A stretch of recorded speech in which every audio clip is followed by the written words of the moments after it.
नमस्कार जय हिंद साथियों, वंदे मातरम। कैसे हो सभी? बढ़िया। रेगुलरली क्लास चल रही है आपकी हर सब्जेक्ट की, और उसी के देखते हुए जो आज अपने सामान्य ज्ञान का टॉपिक है वो किसके बारे में है? भारतीय सेना के बारे में। ठीक है, भारतीय सेना का मुखिया कौन होता है, प्रमुख कौन है, और उनके बाद में हर एक सेना का मतलब थल सेना, वायुसेना और नौसेना के जो भी मुख्यतः पोस्ट है मतलब पद हैं कि सबसे ऊपर का पद कौन सा है, और उसके बाद में कंटिन्यू अपन देखेंगे कि कौन कौन सा पद है। समझ आ रहा है? तो सबसे पहले भारतीय सेना का प्रमुख कौन होता है? राष्ट्रपति होता है। तीनों सेनाओं का प्रमुख कौन? राष्ट्रपति। तीनों सेनाओं को कमांड देने वाला कौन? राष्ट्रपति। यदि किसी भी क्षेत्र में युद्ध विरोध की स्थिति आ जाए या युद्ध की स्थिति आ जाए तो सबसे पहले सेना को कमांड देने वाला कौन? राष्ट्रपति। किसको देगा? रक्षा मंत्री को। और रक्षा मंत्री तीनों सेनाओं को मतलब तीनों मतलब थल सेना, वायुसेना और नौसेना, तीनों सेनाओं को कमांड करेगा कि उस क्षेत्र में क्या करना है, जो भी गतिविधि स्टार्ट करना है। समझ आ रहा है? तो अपन पढ़ते हैं आज किसके बारे में? थल सेना और नौसेना की जो भी पोस्ट है, पद है, उनके बारे में। सबसे पहले पढ़ते हैं अपन थल सेना में। थल सेना में जो सबसे ऊपर की पोस्ट है उसको बोला जाता है जनरल। क्या बोला जाता है? जनरल। जनरल के बाद में आता है लेफ्टिनेंट जनरल। कौन सा? Lieutenant general. उसके बाद में मेजर जनरल, उसके बाद में ब्रिगेडियर, उसके बाद आएगा कौन? कर्नल, उसके बाद मेजर, कैप्टन, लेफ्टिनेंट और लास्ट आएगा सेकेंड लेफ्टिनेंट। ये जो सभी पद हैं किसके हैं? थल सेना के। क्वेश्चन आता है इनमें से कौन सा थल सेना का पद नहीं है? तीन पद आपको दे देंगे, जैसे ब्रिगेडियर, कर्नल, मेजर दे दिया, और एक दे दिया कौन सा? एक दे दिया लेफ्टिनेंट कमांडर। बताइए अब इनमें से कौन सा है? लेफ्टिनेंट कमांडर नौसेना का पद है, लेकिन ब्रिगेडियर, कर्नल और जनरल ये सभी किसके हैं? थल सेना के पोस्ट या पद हैं। यदि यही आ जाए आपके क्या? Flying lieutenant. फ्लाइंग लेफ्टिनेंट कौन सी सेना का पद है? तो फ्लाइंग लेफ्टिनेंट है कौन सी सेना का? वायु सेना का पद है। आया समझ में? ठीक है। या फिर क्वेश्चन बन जाए कि इन चारों में से क्रम वाइज जमाइए, या क्या ऊपर से पद के हाईएस्ट से लोएस्ट पद के अनुसार जमाइए। ठीक है, तो यदि आपको चार दे दिए, general, lieutenant general, major general और ब्रिगेडियर, इनको जमाना है किससे? हाई पोस्ट से लो पोस्ट की ओर। तो सबसे पहले आएगा जनरल की पोस्ट, उसके बाद आएगा लेफ्टिनेंट जनरल, मेजर जनरल और ब्रिगेडियर। आया समझ में? इसी प्रकार वायुसेना में देखते हैं, तो वायुसेना में है air chief marshal, air marshal. ठीक है, सबसे ऊपर की पोस्ट कौन सी? एयर चीफ मार्शल की। सबसे जो वायुसेना की ऊपर की पोस्ट है वो कौन सी है साथियों? एयर चीफ मार्शल की। उसके बाद में एयर मार्शल, उसके बाद में एयर वाइस मार्शल, उसके बाद में air commander, group captain, squadron leader, flying lieutenant, flying officer और पायलट ऑफिसर। ये सभी किसके पद हैं? वायुसेना के पद हैं। सायरा समझ में सबको आपको? ठीक है। अंतिम कौन सा हो गया? नौसेना का। कि नौसेना का सबसे ऊपर की पोस्ट या उच्चतम पद कौन सा है? तो नौसेना का सबसे उच्चतम पद है कौन सा? एडमिरल का। कौन सा? एडमिरल। ठीक है। उसके बाद में है vice admiral, real admiral, commander, captain, lieutenant commander, lieutenant, सब लेफ्टिनेंट और एक्टिव सब लेफ्टिनेंट। ये सभी किसके हैं? नौसेना के पद हैं। ठीक है। यदि डायरेक्टली पूछा जाए तीनों सेनाओं का प्रमुख कौन है, तो तीनों सेनाओं का प्रमुख होगा कौन? राष्ट्रपति। कौन सा? राष्ट्रपति। किसको आदेश देता है? राष्ट्रपति के बाद में रक्षा मंत्री को। तो रक्षा मंत्री बाद में तीनों सेनाओं के जो प्रमुख होते हैं उनको क्या देता है? सूचना देता है, या फिर क्या देता है साथियों? आदेश देता है। समझ में आ रहा है? तो इसी प्रकार अपन को क्या करना है? तीनों सेनाओं के लेफ्टिनेंट और जो भी पद हैं उनके बारे में वन बाय वन करके डिस्कस करना है। ठीक है। अब देखिए इसी प्रकार आगे भी बढ़ेंगे अपन, और फिर पढ़ेंगे कि क्या पढ़ेंगे अपन साथियों कि कौन सी मुख्य सेना है, उनकी कब क्या हुई, स्टार्टिंग हुई मतलब स्थापना हुई। ठीक है, समझ में आ रहा है सबके। तो ये बहुत ही क्या है, मोस्ट टॉपिक है, आपके एग्जाम की दृष्टि से 100% इनमें से क्वेश्चन पूछा जाता है। एक विश्वास रखिएगा, जो भी आपको यहाँ पे पढ़ाया जा रहा है वो 100% आपकी एग्जाम की दृष्टि से क्या है, वेरी मोस्ट इंपॉर्टेंट है, और आपको कहीं ना कहीं एग्जाम में इनके बारे में क्वेश्चन देखने को मिलेगा। ठीक है, यहाँ पे जो भी स्टडी मटेरियल मिल रहा है, मैं दावा करता हूँ कि आपको किसी भी बुक को पढ़ने की या किसी नोट्सों को और पढ़ने की जरूरत नहीं पड़ेगी। यदि ध्यान से इन क्लासों को आप लेते हो और क्या बाद में जो भी आपके क्वेश्चन मिलते हैं आप उनको सोल्व करते हो, तो 100% जो आपका लक्ष्य है उसको क्या करोगे, आप पूरा कर पाओगे। ठीक है, अब आगे देखते हैं इसके आगे। अब है अपने भारत के अर्धसैनिक बल के बारे में। समझ आ रहा है कि भारत के अर्धसैनिक बलों की कब कब स्थापना हुई और उनकी कुछ मेनली क्या कुछ विशेषताओं, तो उनके बारे में भी पढ़ेंगे। सबसे पहले है कि असम राइफल। असम राइफल की स्थापना हुई थी 1835 में। कब हुई? 1835 में। समझ आ रहा है? तो ये जो असम राइफल है ये है देश का सबसे पुराना पुलिस बल। क्या है साथियों? देश का सबसे पुराना पुलिस बल। यदि पूछा जाए कि देश का सबसे पुराना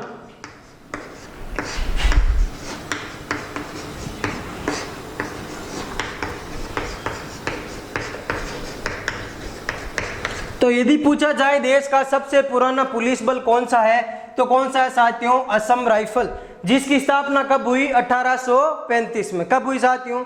1835 में। अगला है केंद्रीय रिजर्व पुलिस बल। ठीक है, उसकी स्थापना हुई थी 1838 में। कौन सी स्थापना? केंद्रीय रिजर्व पुलिस बल की स्थापना। उसके बाद में होमगार्ड मतलब गृह रक्षा वाहिनी, गृह रक्षा वाहिनी की स्थापना हुई 1946 में। कब हुई साथियों? 1946 में। जो ये गृह रक्षा वाहिनी है ये केरल तथा अरुणाचल प्रदेश, क्या केरल तथा अरुणाचल प्रदेश को छोड़कर सभी जगह कार्यरत है।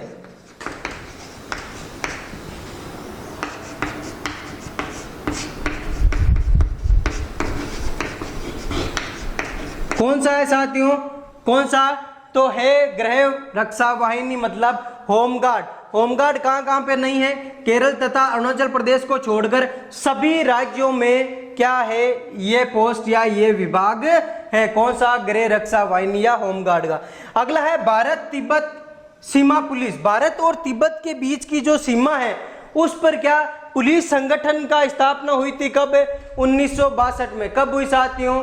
1962 में। ठीक है, उसके बाद में सशस्त्र सीमा बल, इसकी स्थापना हुई 1963 में। सीमा सुरक्षा बल, क्वेश्चन आया हुआ है सीमा सुरक्षा बल के बारे में कि सीमा सुरक्षा बल की स्थापना, तो सीमा सुरक्षा बल की स्थापना हुई साथियों 1965 में। कब हुई?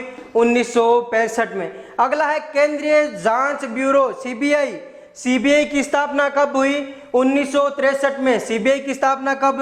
1963 में। ठीक है, उसके बाद में है केंद्रीय औद्योगिकी सुरक्षा बल। उद्योग के क्षेत्र में क्या केंद्र लेवल पर एक पुलिस बल की या केंद्रीय बल की स्थापना की गई, और वो स्थापना कब हुई? 1969 में। किसके? 1969 में। और एक प्रसिद्ध क्या राजनेता, कौन? जयप्रकाश नारायण, इनके नाम पर एक क्या संस्था की स्थापना की गई? लोकनायक जयप्रकाश नारायण राष्ट्रीय अपराध तथा न्याय विज्ञान संस्थान। कौन सा? जयप्रकाश नारायण राष्ट्रीय अपराध तथा न्याय विज्ञान संस्थान की स्थापना हुई कब साथियों? 1962 में। कब हुई? 1962 में। अगला है राष्ट्रीय सुरक्षा बल। राष्ट्र की पूरी सुरक्षा के लिए एक बल या संस्थान की स्थापना की गई, वो हुई 1984 में। और अंतिम है त्वरित कार्य बल मतलब ऑन द स्पॉट एक्शन लेने वाला कार्यरत बल, कौन सी स्थापना कब की गई? 1992 में। यदि किसी भी क्षेत्र में ऑन द स्पॉट किसी कार्य को करने के लिए मतलब युद्ध को करने के लिए किसी सेना बल की जरूरत है, मतलब ये जो है जो क्या है त्वरित कार्य बल तत्काल अवस्था में आपको वहां पे मिलेगा। और इसकी स्थापना कब हुई? 1962 में। ठीक है, सबसे पुराना पुलिस बल कौन सा हो गया? असम राइफल वाला। ठीक है। सीबीआई की स्थापना कब हुई? तो सीबीआई की स्थापना हुई साथियों कब? 1963 में। सीमा सुरक्षा बल की स्थापना 1965 में। और सीमा सुरक्षा बल क्या करता है? जो भी राष्ट्रीय सीमाएं हैं अपनी,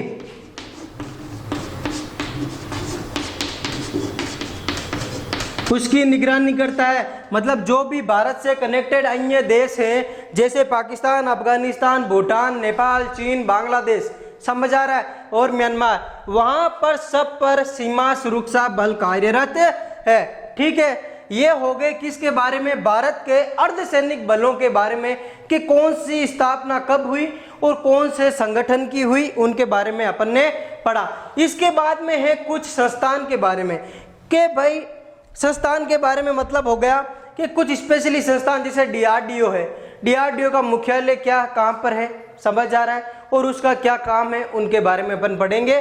ठीक है, उसके बारे में पढ़ेंगे अपन मिसाइलों के बारे में, कौन कौन सी अपने पास मिसाइलें हैं उनके बारे में भी अपन डिस्कस करेंगे। ठीक है, तो ये किसके बारे में हो गया? भारत के अर्धसैनिक बलों के बारे में, कि भारत के अर्धसैनिक बल कौन कौन से हैं और उनकी स्थापना कब कब हुई। ठीक है, देखिए आगे सेना के लिए प्रमुख संगठन के बारे में यदि अपन देखें, किसके बारे में? कि सेनाओं का जो प्रमुख संगठन है, जो क्या कुछ ना कुछ सेनाओं के लिए निर्माण करता है। क्या है? निर्माण की दृष्टि से संगठन, किसकी दृष्टि से? निर्माण की दृष्टि से। कुछ भी जैसे वायुयान निर्माण के लिए, और अपन देखें तो मिसाइल निर्माण के लिए, या फिर नौसेना के लिए देखें तो क्या शिप निर्माण के लिए, तो वो कहाँ कहाँ पर है उनके बारे में देखते हैं। सबसे पहला आपको कहीं बार पूछा जाता है डीआरडीओ के बारे में। क्या? डीआरडीओ। डीआरडीओ का मतलब क्या हो गया? रक्षा अनुसंधान एवं विकास संगठन। क्या नाम हो गया साथियों? रक्षा अनुसंधान, रक्षा अनुसंधान व विकास संगठन। ठीक है, रक्षा अनुसंधान व विकास संगठन मतलब डीआरडीओ। इसकी स्थापना की गई कब? 1958 में इसकी स्थापना हुई, और इसका जो मुख्यालय है, इसका मुख्यालय बनाया गया कहां पर? न्यू दिल्ली में। कहां बनाया गया? न्यू दिल्ली में। साथियों, ये डीआरडीओ करता क्या है? ये जो भी नई तकनीकी के लिए सेनाओं के लिए मिसाइलें और कल पुर्जों का, जैसे ही कोई मशीनरी आइटम होती है सेनाओं की दृष्टि से, टैंकों का आदियों का निर्माण करता है, या फिर अपन बोले तो एरोनॉटिक्स संबंधी जो भी उत्पाद है उनका निर्माण करता है कौन? डीआरडीओ, और उनको लॉन्च करने का कार्य करता है कौन? डीआरडीओ। कब स्थापना हुई? 1958 में। मुख्यालय कहाँ हो गया? न्यू दिल्ली। पूरा फुल फॉर्म क्या हो गया? रक्षा अनुसंधान व विकास संगठन। ठीक है, इसके बाद में दूसरा है Hindustan aeronautics limited. Hindustan aeronautics,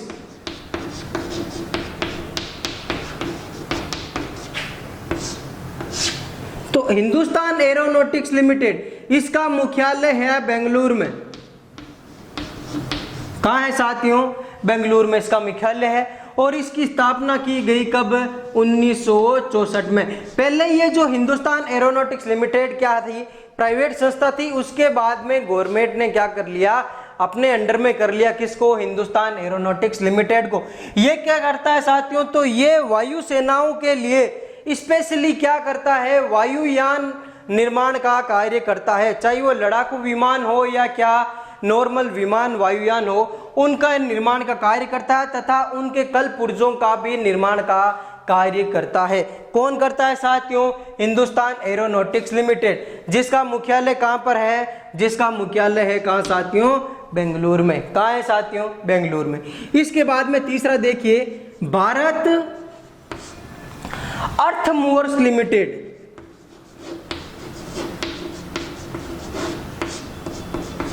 तो भारत अर्थ मूवर्स लिमिटेड जो संस्था है, इसका मुख्यालय भी कहाँ है? इसका मुख्यालय भी है साथियों कहाँ पर? बेंगलुरु में है। और इसकी स्थापना कब की गई? तो इसकी स्थापना कब की गई? 1965 को। क्या करता है भारत अर्थ मूवर्स लिमिटेड?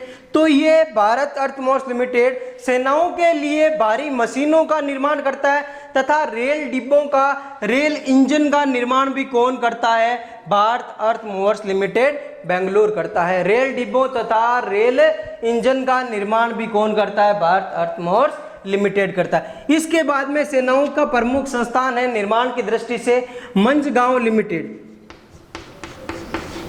या मझगांव लिमिटेड, ठीक है, मझगांव डाक लिमिटेड के नाम से, समझ आ रहा है? तो मझगांव डाक लिमिटेड कहां पर मुख्यालय? तो मुख्यालय है कहां साथियों? मुंबई में। कहां है साथियों? मुंबई में। कब स्थापना की गई? तो इसकी स्थापना की गई कब? 1960 में। क्या करता है? युद्ध पोतों का वे पनडुब्बियों का निर्माण करता है। कौन सा? मझगांव। युद्ध पोत तथा पनडुब्बी होते हैं जो नौसेना के लिए, उनका निर्माण, शिप का भी निर्माण कौन करता है? मझगांव ही करता है। ऐसा नहीं है कि मझगांव के अलावा कोई नहीं करता, और भी संस्थाएं हैं जो क्या है, सेनाओं के लिए क्या करती है? युद्ध पोत का निर्माण करती है। जैसे दूसरा एक है गार्डन रिच शिप लिमिटेड, ठीक है। कौन सा है साथियों? गार्डन रिच शिप लिमिटेड या शिप वर्कशॉप लिमिटेड। इसका निर्माण भी कौन करता है? इसका निर्माण भी, सॉरी, मुख्यालय कहाँ पे इसका? तो इसका मुख्यालय है कहाँ साथियों? कलकत्ता में। यह भी नौसेनाओं के लिए युद्ध पोतों का निर्माण करता है। किसके लिए? या नौकायान का निर्माण कौन करता है नौसेनाओं के लिए? तो स्पेशली नौकायान का निर्माण कौन? Garden rich ship limited. और मझगांव किसके लिए? युद्ध पोत और पनडुब्बी के लिए कौन सा होगा? मुंबई वाला। और इसकी स्थापना कब हो गई? इसकी स्थापना कर दी कब साथियों? 1934 में। कब स्थापना हुई? 1934 में। एक है गोवा, क्या है साथियों? Goa shipyard limited. मुख्यालय पता चल रहा है कहां पे है? गोवा में है, पणजी में है, ठीक है। क्या करता है साथियों? ये करता है जहाज निर्माण का कार्य तथा उनकी मरम्मत का कार्य। जहाज निर्माण का कार्य वे उनकी मरम्मत का कार्य कौन करता है? Goa shipyard limited. इसके बाद में है अगला भारत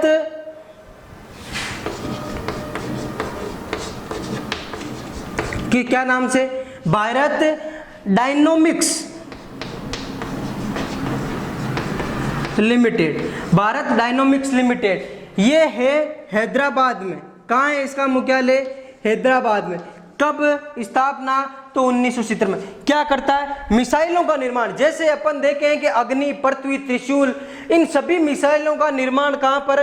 भारत डायनोमिक्स लिमिटेड में होता है। कहां पर है इसका मुख्यालय? हैदराबाद में है। स्थापना कब की गई? 1970 में इनकी क्या की गई साथियों? स्थापना की गई। लास्ट है भारत इलेक्ट्रॉनिक्स लिमिटेड।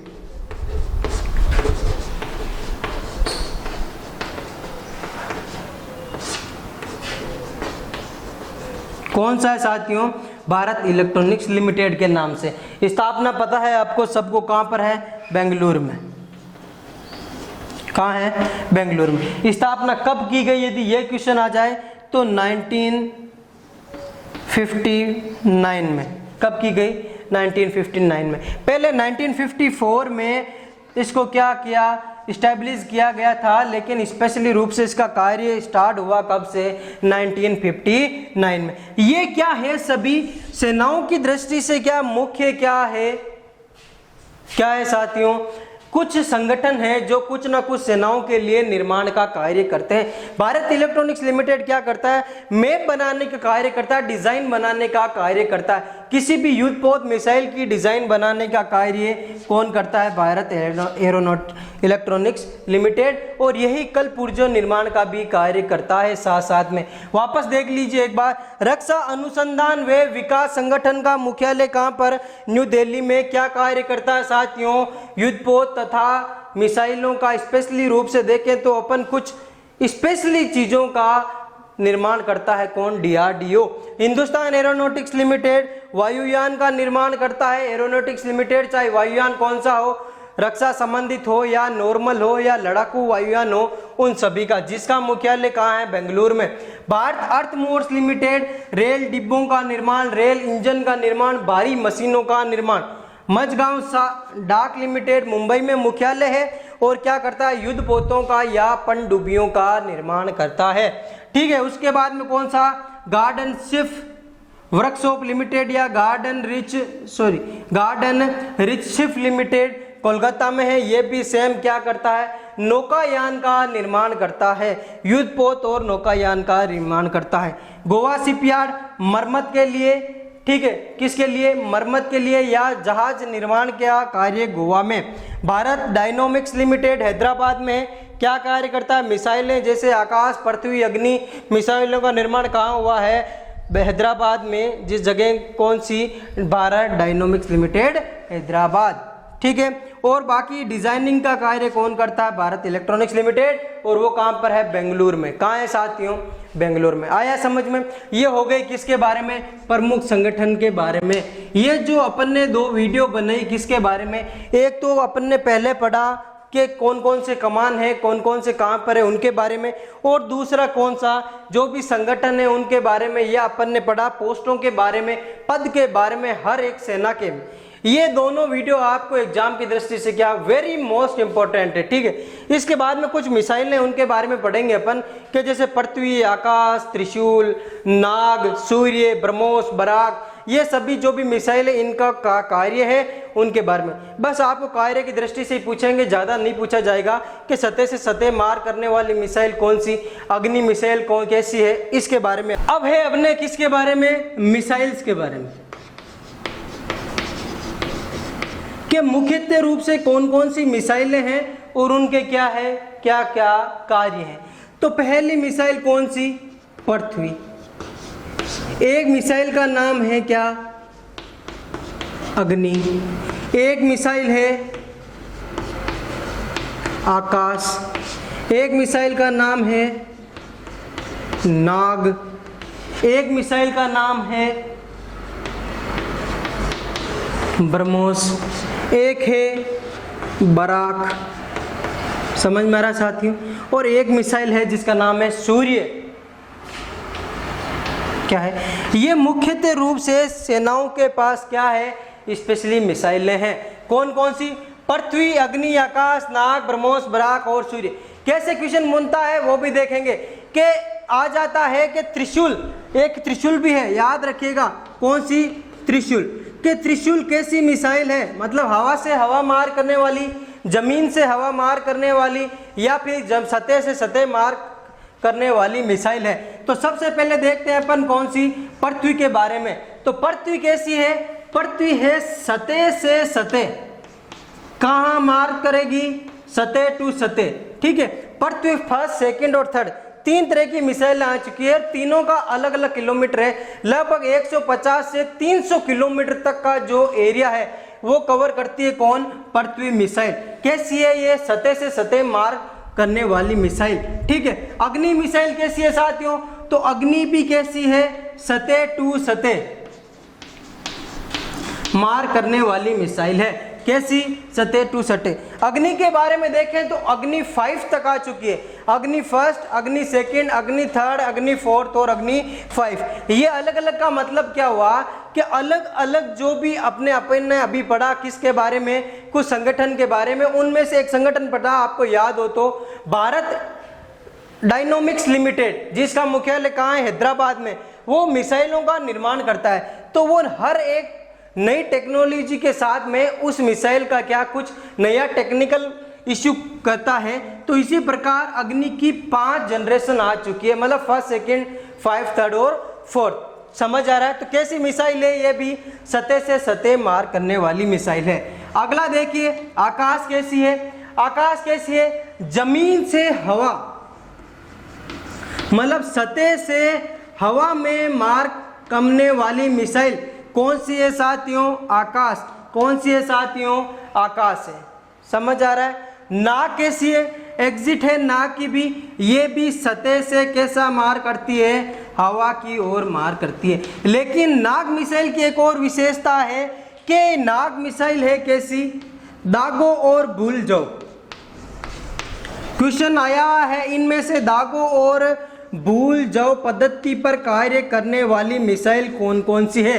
तो दागो और भूल जाओ मिसाइल पर पद्धति पर कार्य करने वाले मिसाइलें हैं, एक तो नाग और दूसरी है कौन सी, ब्रह्मोस। मतलब क्या हुआ, दागो और भूल जाओ, इन पर एक टारगेट फिक्स करो कि ये टारगेट है, बस उसको भूल जाओ। वो ऑटोमेटिकली यदि टारगेट इधर उधर होया तो वो अपना पाथ क्या कर लेगी, चेंज कर लेगी, रास्ता चेंज कर लेगी। कौन कौन सी है? नाग और ब्रह्मोस मिसाइल। कैसी है? सतह से सतह और सतह से हवा में भी दोनों कार्य करती है।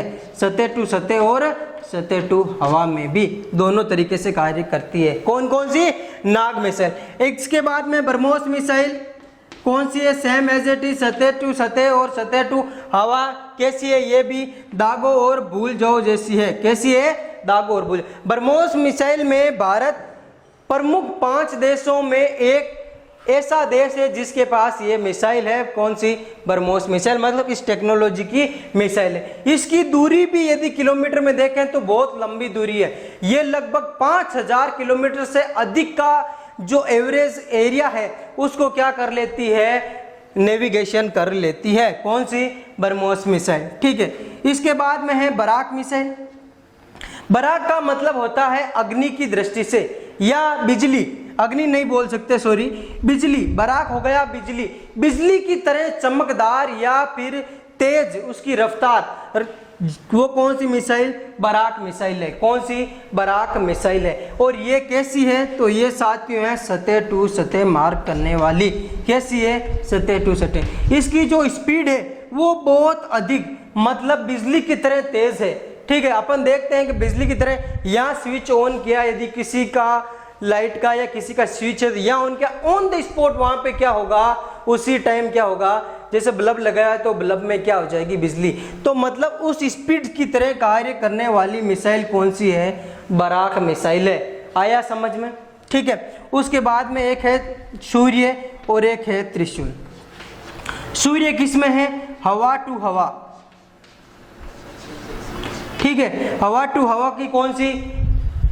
सूर्य। ठीक है। और त्रिशूल कैसी है साथियों? तो त्रिशूल भी जमीन से हवा। त्रिशूल भी कैसी हो गई? जमीन टू हवा। कैसी हो गई? जमीन टू हवा। ये मुख्यतः अपन ने किसके बारे में पढ़ा? मिसाइलों के बारे में, कि कौन कौन सी मिसाइल है ऐसी जो कौन कौन से कार्य के लिए क्या है? प्रसिद्ध है। आया समझ में? आ रहा है क्या? अब देखिए, प्रक्षेपात या छोटे छोटे टॉपिक है वो पूरे करते हैं अपन। लॉन्चर, किसी भी मिसाइल को लॉन्च करने के लिए या प्रक्षेपात करने के लिए एक आपने देखा होगा कि वाहन होती है। थल सेना के लिए यदि देखें तो वाहन होती है, और यदि देखें नॉर्मली वायुसेना के लिए तो कुछ स्पेशली लड़ाकू विमान होते हैं उनके लिए।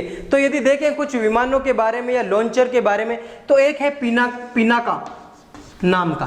किस नाम का? पिनाका नाम का। किस नाम का? पिनाका। और दूसरा है सारस। ये दोनों थल सेना के प्रक्षेपात या लॉन्चर वाहन है। प्रक्षेपात या लॉन्चर क्या है? वाहन। ठीक है। कौन कौन सी? पिनाका, यदि डायरेक्टली क्वेश्चन पूछ ले पिनाका क्या है तो क्या है साथियों? प्रक्षेपात लॉन्चर वाहन है। आ रहा है समझ में सबको? आया क्या? अब देखिए, प्रमुख युद्धपोत।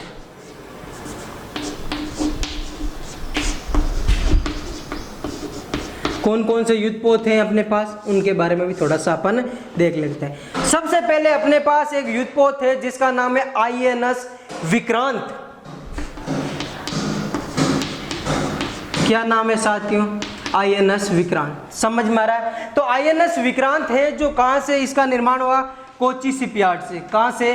कोची शिपयार्ड से इसका निर्माण किया गया, जो क्या है? देश का प्रथम विमान वाहक पोत है। आया हुआ क्वेश्चन है, देश का प्रथम विमान वाहक पोत कौन सा है साथियों? INS विक्रांत। ठीक है। कहां पे? कोची में। एक है INS कोलकाता, मेनली पढ़ेंगे अपन। INS कलकत्ता नाम से ही पता चल रहा है, अभी कलकत्ता में स्थापित है। और कहाँ बना ये? तो ये बना मंझगांव, मुंबई में बनाया गया। कहाँ बनाया गया? मंझगांव, मुंबई में। और लास्ट है INS विक्रमादित्य।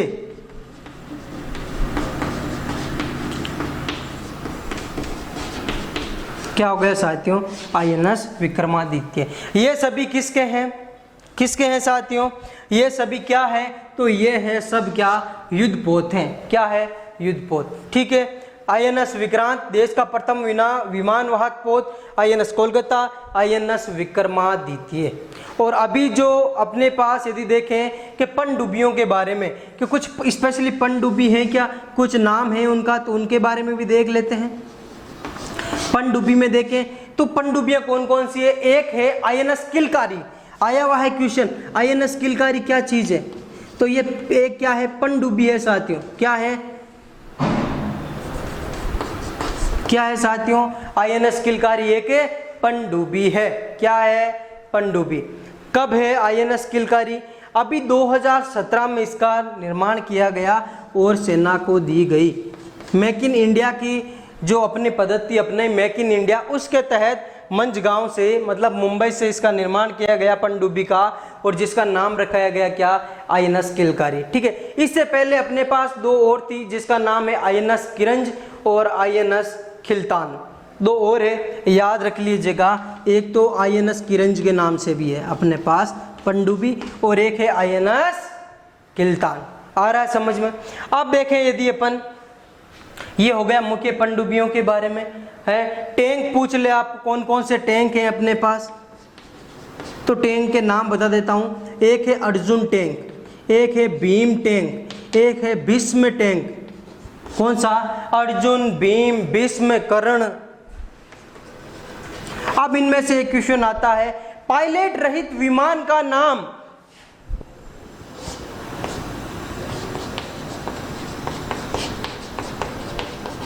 तो पायलट रहित विमान है जिसका नाम है निशांत। अभी 2017 में ही इसकी क्या हुई? सेना को दिया गया। कौन सा? पायलट रहित विमान निशांत। आ रहा है समझ में? तो देख लीजिए वापस क्या क्या पढ़ा। सबसे पहले पढ़ी अपने मिसाइलों के बारे में, कौन कौन सी मिसाइल है। पृथ्वी कैसी है? सतह से सतह मार करने वाली। अग्नि सतह से सतह, आकाश जमीन से हवा। नाग और ब्रह्मोस दो मिसाइलें हैं जो किस पद्धति पर कार्य करती है? भूलो और दागो और भूल जाओ, मतलब टारगेट फिक्स करो और वापस क्या करो? भूल जाओ। उस पे कौन सी? नाग और ब्रह्मोस। बराक कैसी है? सतह से सतह, सूर्य, हवा टू हवा, और त्रिशूल हो गई जमीन से हवा में मार करने वाली मिसाइल। ठीक है। इसके बाद में अपन ने पढ़ा प्रक्षेपात या लॉन्चर वाहन के बारे में। तो एक है पिनाका और एक है सारस। दोनों क्या है? प्रमुख वाहन लॉन्चर है जो क्या है? थल सेना के लिए कार्य करते हैं। इसके बाद में युद्धपोत INS विक्रांत देश का प्रथम विमान वाहक पोत है। INS कोलकाता और INS विक्रमादित्य। पनडुब्बी में युद्धपोतों में देखें तो एक है किलकारी, किरंज है। ठीक है। टैंक में कौन कौन से हो गए? अर्जुन, भीष्म, कर्ण। ये सभी कौन हो गए अपने पास? टैंक। अब यदि देखें अपन लेटेस्ट करंट में, अभी अपन ने देखा किसके आया? अपने एक फ्रांस से विमान, लड़ाकू विमान जिसका नाम क्या? राफेल। कौन सा? राफेल। कहां से आया साथियों? तो आया साथियों फ्रांस से। कहां से लिया अपने? 5 विमान लिए थे फ्रांस से। यदि इसकी स्टार्टिंग पूछ ले, स्टार्टिंग मतलब ये उड़ना फ्रांस से कहां से स्टार्ट हुआ? तो सबसे पहले ये हुआ कहां से? फ्रांस में एक क्या है? एयरवेज है जिस जगह का नाम है मेरिग्नेक। क्या नाम है? मेरिग्नेक। कौन सा? मेरिग्नेक है। कहां साथियों? फ्रांस में। यहां से स्टार्ट हुआ। उसके बाद में ये UAE मतलब UAE में एक एयरवेज है जिसका नाम है, क्या नाम है साथियों? अल दाफ्रा। कहां है? UAE, यूनाइटेड स्टेट ऑफ अमीरात। ठीक है। इसमें इसने क्या किया? यहाँ पे इसका क्या हुआ? लंच हुआ, मतलब यहाँ पे रुके वापस। कहाँ से स्टार्ट हुआ उड़ना? मेरिग्नेक नाम की फ्रांस में जगह, वहाँ से। उसके बाद में अल दाफ्रा में रुके, और उसके बाद में जो अंतिम भारत में कहाँ पे पहुँचे, कौन से एयरवेज पे पहुँचे? तो वो एयरवेज का नाम क्या? अंबाला। कौन सा? अंबाला एयरवेज। कहाँ है साथियों? पंजाब में। कहाँ है? पंजाब में। आया समझ में? तो ये हो गए मुख्यतः रूप से अपने कौन से हो गए साथियों? कुछ स्पेशली भारत की प्रौद्योगिकी के बारे में मैंने आपको क्या किया? थोड़ा सा डिस्कस किया और बताया कि कौन सी प्रौद्योगिकी है जो मुख्यतः रूप से कौन कौन कार्य के लिए फेमस है। ठीक है। अब देखिए तीनों सेनाओं के आपको अध्यक्ष भी पूछा जाए कि थल सेना का वर्तमान में मेन जो है कौन कौन है, नौसेना का कौन है और वायुसेना का कौन है, तो उनके बारे में मैं बता देता हूं कि कौन थल सेना, वायुसेना और नौसेना के प्रमुख कौन है। तो थल सेना के प्रमुख जिनका नाम है मनोज मुकुंद नरवणे, क्या नाम है, मनोज मुकुंद नरवणे। वायुसेना का है राकेश कुमार भदौरिया, क्या नाम है, राकेश कुमार भदौरिया। और नौसेना का है करमवीर सिंह, क्या नाम है साथियों, करमवीर सिंह। ये तीनों कौन है, नौसेना, वायुसेना और थल सेना के प्रमुख। आ रहा है समझ में। तो ये जो आज का टॉपिक था अपना पूरा हो गया, किसके बारे में, पूरा फॉर्मेट हो गया रक्षा प्रौद्योगिकी के बारे में। ठीक है, फिर मिलेंगे नए वीडियो के साथ, नए टॉपिक के साथ नेक्स्ट क्लास में।